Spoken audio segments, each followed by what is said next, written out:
हाँ जी, सत श्री अकाल सारिਆਂ ਨੂੰ। मैं रोहित ग्रोवर अध्ययन कैंपस वालों अज फिर एक नवी वीडियो के नाल तुहाडे सामने हाजिर हाँ, जो कि आप एक नवी सीरीज स्टार्ट की सी, जिस आप वेरीअस जोड़े क्वेश्चनस नूं कवर कर रहे हैं, जिस कुछ प्रीवियस ईयर कुछ मोस्ट एक्सपैक्टेड क्वेश्चन आने वाले पेपरों के तो तुहानूं दिख सकते हैं, जिवें कि आने वाले पटवारी का एग्जाम है, एक्साइज इंस्पैक्टर, प्री+B clerk, VDO, various other exams, Punjab police in fact. तो सर ये आप एक सीरीज़ लैके आए सी, जो कि वो ही आप जी एक लड़ी स्टार्ट की सी, जिस आप वेरीअस वीडियोज़ कर चुके हैं। अज भी इस संबंध में एक आप नवी वीडियो लैके आए हैं, जो कि आप अगेन GS के कुछ क्वेश्चन डिस्कस करांगे अज। जिवें कि पुरानी वीडियोज़ के भी तुसी जो काफ़ी सपोर्ट कर रहे हो और होप अगे भी करोगे। नैक्सट जो अज आप कुछ मोस्ट एक्सपैक्टेड क्वेश्चन जो डिस्कस करने जा रहे हैं, देखो पहला क्वेश्चन स्क्रीन के उत्ते लग चुका है। फर्स्ट क्वेश्चन की कह रहा है, which of the following act is also called as act for the good government of India. Sir इन्हों के जोड़े चार ऑप्शन दिते गए हैं, the government of India act 1919, the government of India act 1858, the government of India act 1935, the government of India act 1909। इन्हों के विचों किनू act for the good government of India कहा गया? देखो इसका करैक्ट आंसर जो है वह आंसर की है, the government of India act 1858, option number B. ना हूँ इसका बैकग्राउंड समझना पेगा आपां नूं।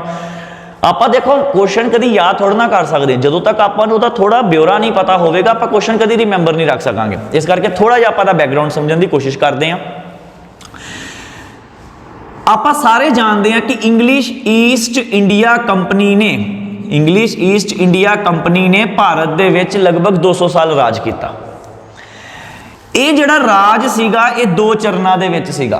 पहला सन 1773 तो लैके सन 1858 तक, फिर 1858 तो लैके 1947 तक, 1773 तो लैके 1858, फिर 1858 तो लैके 1947।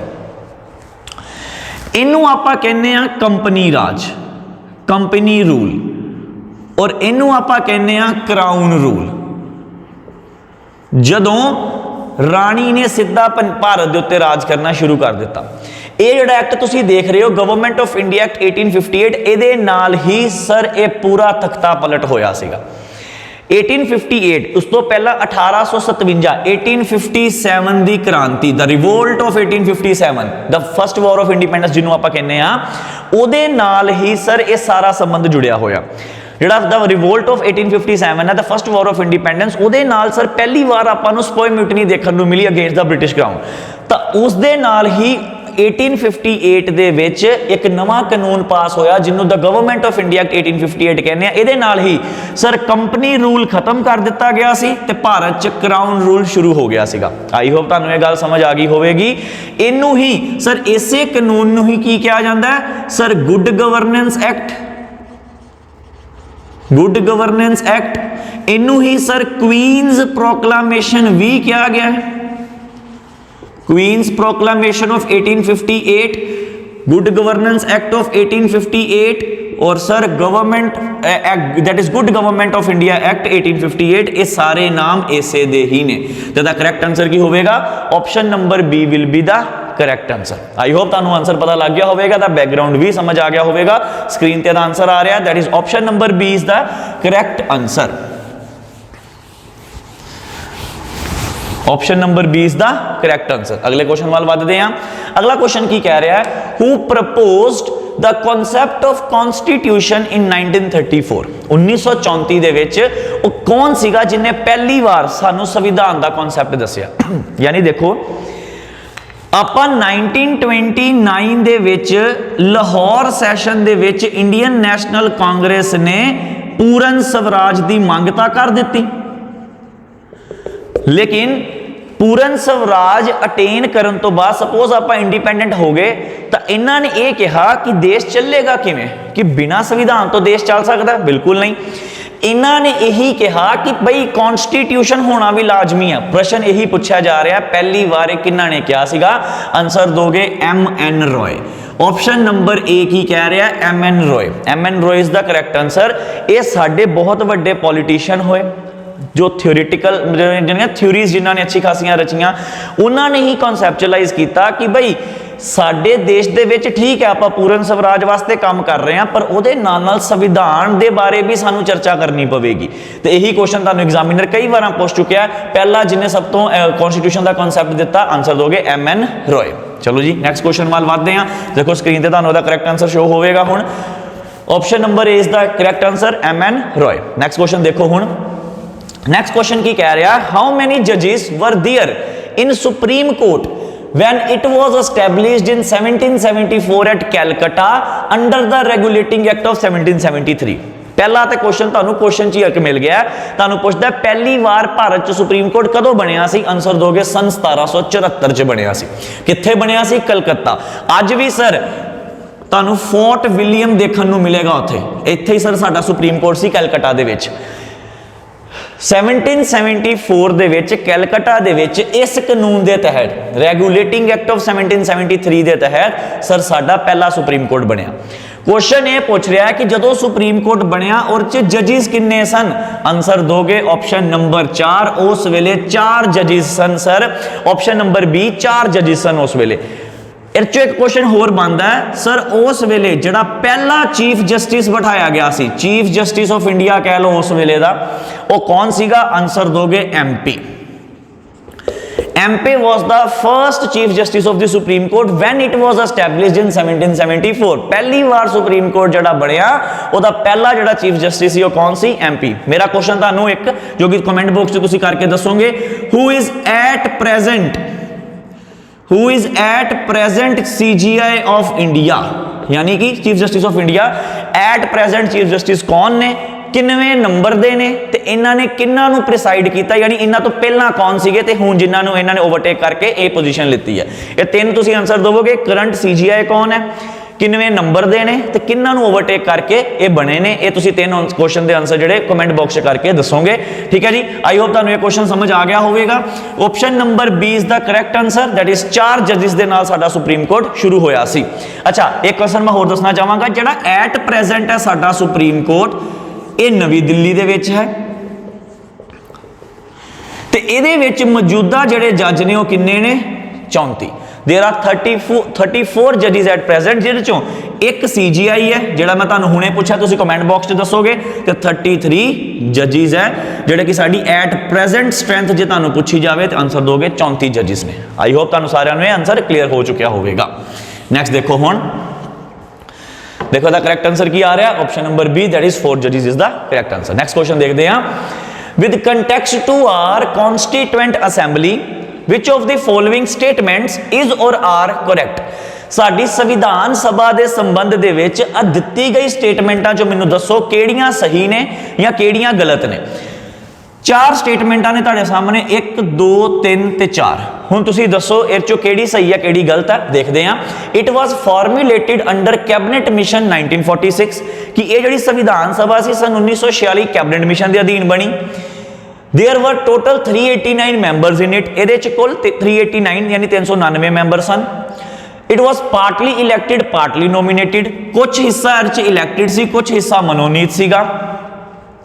It was started working on 9th of December 1946। ਇਹ ਜਿਹੜੀਆਂ 4 ਸਟੇਟਮੈਂਟਾਂ ਲਿਖੀਆਂ ਗਈਆਂ ਨੇ ਸਰ, ਇਹ ਚਾਰੋਂ ਸਟੇਟਮੈਂਟਾਂ ਹੀ ਕਰੈਕਟ ਸਟੇਟਮੈਂਟਾਂ ਨੇ, यानी ਇਹ ਚ ਦਿੱਤੀਆਂ ਗਈਆਂ ਸਾਰੀਆਂ ਸਟੇਟਮੈਂਟਾਂ ਸਹੀ ਸਨ।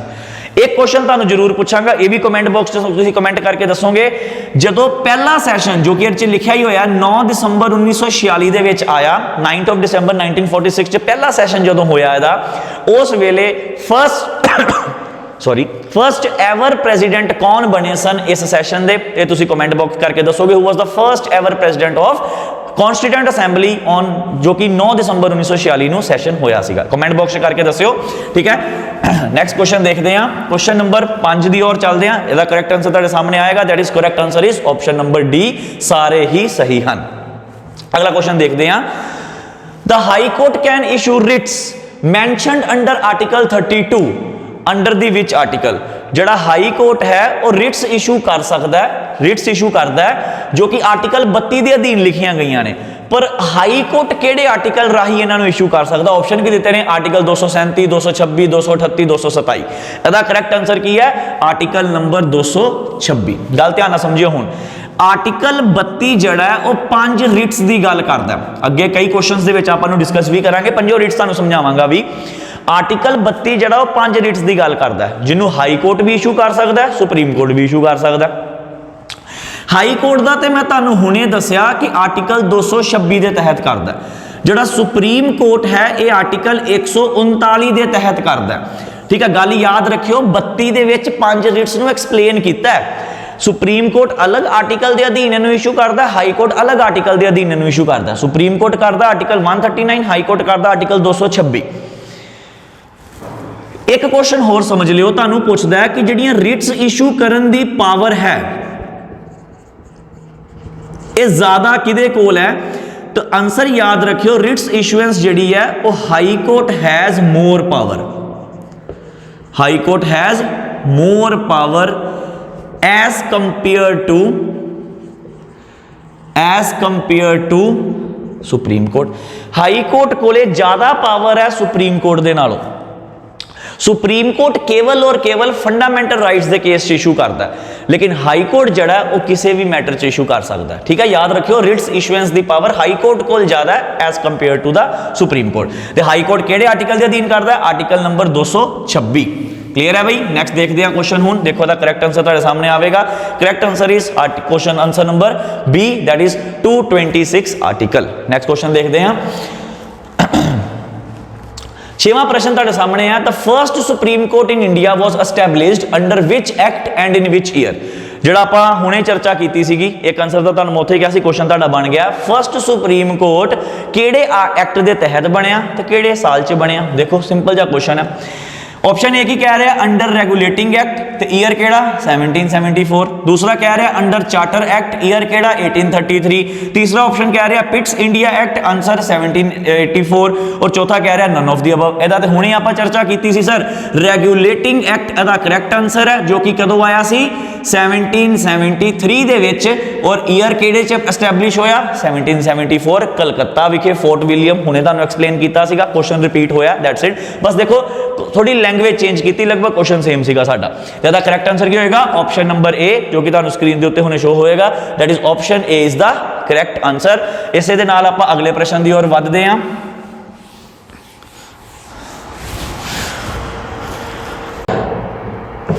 चलो भाई नेक्स्ट क्वेश्चन की ओर चलते हैं। क्वेश्चन नंबर 7 जो कि तुम्हारे सामने लग चुके हैं, the headquarters of UNICEF are located at. UNICEF के मुख्यालय जिहड़े मुख्य दफ्तर ने वो कित्थे स्थित ने। पहली गल तो देखो यूनीसेफ का फुल फॉर्म सानू याद रखना पवेगा। यूनीसेफ का फुल फॉर्म की है, united nation international children emergency fund. Children's emergency fund, united nations international children emergency fund ਇਹਦਾ फुल फॉर्म है। और ਇਹਦੇ मुख्य दफ्तर कित्थे ने, ते आंसर की दोगे न्यूयॉर्क यूएसए ਦੇ ਵਿੱਚ। Option number D is the correct answer, New York USA ਦੇ ਵਿੱਚ ਇਹਦਾ मुख्यालय है। नाउ एक क्वेश्चन ਜਿਹੜਾ आंसर ਤੁਸੀਂ ਮੈਨੂੰ ਕਰੋਗੇ, सार्क नेशंस ये भी एक साडी इंटरनेशनल ऑर्गेनाइजेशन है। सार्क नेशंस दे हैडक्वार्टर कित्थे ने, ते सार्क दा फुल फॉर्म की है, SAARC।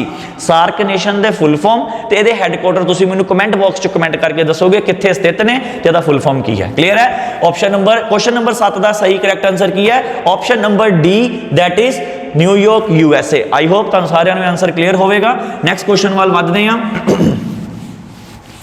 नेक्स्ट क्वेश्चन वाल वधदे हां, that is question number 8। The word Punjab has been derived from which language. जिहड़ा आपां शब्द पंजाब बोलते हाँ ये किहड़ी भाषा चों लिता होया शब्द है। कि ये पंजाबी भाषा का शब्द है, कि ये पर्शियन भाषा का शब्द है, अरेबिक भाषा का शब्द है, या संस्कृत भाषा का शब्द है। ਇਹਦਾ आंसर की दोगे सर, ਇਹ ਜਿਹੜਾ शब्द है ਆਪਾਂ फारसी भाषा तो यानी कि पर्शियन भाषा तो डिराइव किया होया। It is a Persian language word. ਜਿਹੜਾ ਸਾਡਾ पंजाब शब्द है जिसका मतलब की है land of 5 reverse. Land of 5 reverse ਜਿਹੜਾ पंजाब है ये 5 दरियावां की धरती ਨੂੰ ਜਿਹੜਾ ਕਿਹਾ ਜਾ ਰਿਹਾ एक फारसी शब्द तो लिता होया शब्द है।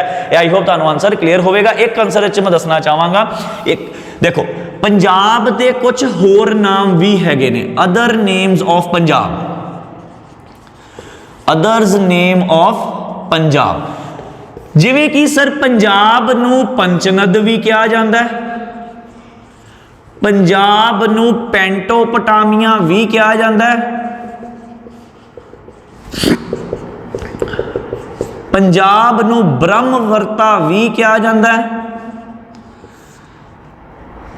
ਇਹ ਸਾਰੇ ਵੀ ਪੰਜਾਬ ਦੇ ਹੀ ਨਾਮ ਨੇ। ਇਹਦੇ ਨਾਲ ਨਾਲ ਇੱਕ ਹੋਰ ਨਾਮ ਹੈ ਜਿਹਨੂੰ ਆਪਾਂ ਟੱਕ ਪ੍ਰਦੇਸ਼ ਵੀ ਕਹਿੰਦੇ ਹਾਂ, ਟੱਕ ਪ੍ਰਦੇਸ਼ ਵੀ ਕਹਿੰਦੇ ਆ।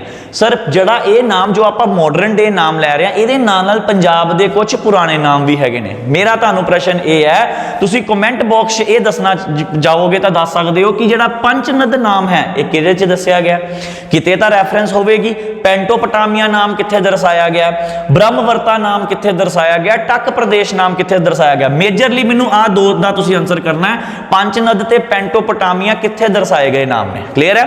ਇਹ ਸਾਡਾ ਦੂਸਰਾ ਪ੍ਰਸ਼ਨ ਜਿਹੜਾ ਕਿ ਚੋਂ ਤੁਸੀਂ ਡਰਾਈਵ ਕੀਤਾ ਕਿ ਠੀਕ ਹੈ ਸਰ ਪੰਜਾਬ ਦਾ ਤੁਸੀਂ ਇਸ ਭਾਸ਼ਾ ਚੋਂ ਨਾਮ ਲਿੱਤਾ, ਠੀਕ ਹੈ, ਲੇਕਿਨ ਇਹਦੇ ਹੋਰ ਵੀ ਨਾਮ ਨੇ, ਉਹ ਆਪਾਂ ਇੱਥੇ ਸਮਝਣ ਦੀ ਕੋਸ਼ਿਸ਼ ਕੀਤੀ ਹੈ। ਇਹਨਾਂ ਦੋਵਾਂ ਦਾ ਤੁਸੀਂ ਕਮੈਂਟ ਬਾਕਸ 'ਚ ਮੈਨੂੰ ਦੱਸਣਾ ਹੈ ਕਿ ਇਹ ਕਿੱਥੇ ਕਿੱਥੇ ਮੈਂਸ਼ਨ ਕੀਤਾ ਗਿਆ ਹੋਇਆ। ਆਈ ਹੋਪ ਤੁਹਾਨੂੰ ਇਹ ਵੀ ਕੁਐਸਚਨ ਕਲੀਅਰ ਹੋਵੇਗਾ। ਨੈਕਸਟ ਦੇਖੋ, ਇਹਦਾ ਹੁਣ ਕਰੈਕਟ ਆਨਸਰ ਤੁਹਾਡੇ ਸਾਹਮਣੇ ਆਵੇਗਾ, that is option number B is the correct answer. ਫਾਰਸੀ ਭਾਸ਼ਾ ਤੋਂ ਲਿੱਤਾ ਹੋਇਆ ਸ਼ਬਦ ਹੈ। ਨੈਕਸਟ ਕੁਐਸਚਨ ਦੇਖਦੇ ਹਾਂ, 9ਵਾਂ ਪ੍ਰਸ਼ਨ। द पंजाबी सूबा मूवमेंट वॉज लैड बाय, ये आप लास्ट वीडियोस च भी डिस्कस किया सीगा, पंजाबी सूबा मूवमेंट किन्ना द्वारा लीड की गई सी, ते दा डायरैक्ट आंसर की है हुण मास्टर तारा सिंह। और इन्हां दे नाल नाल की नाम एक हुंदा है संत फतेह सिंह। मास्टर तारा सिंह ते संत फतेह सिंह ये जिहड़े ने इन्हां दे अधीन ही पंजाबी सूबा मूवमेंट नूं लीड किया गया सी लगभग 1956 तो लैके 1966 तक है। इहदे च जे आपां देखिए सर इन्हां दी बदौलत ही 1 नवंबर 1966 नूं एक कानून लागू होया सी जिहदा नाम सीगा पंजाब रीऑर्गेनाइजेशन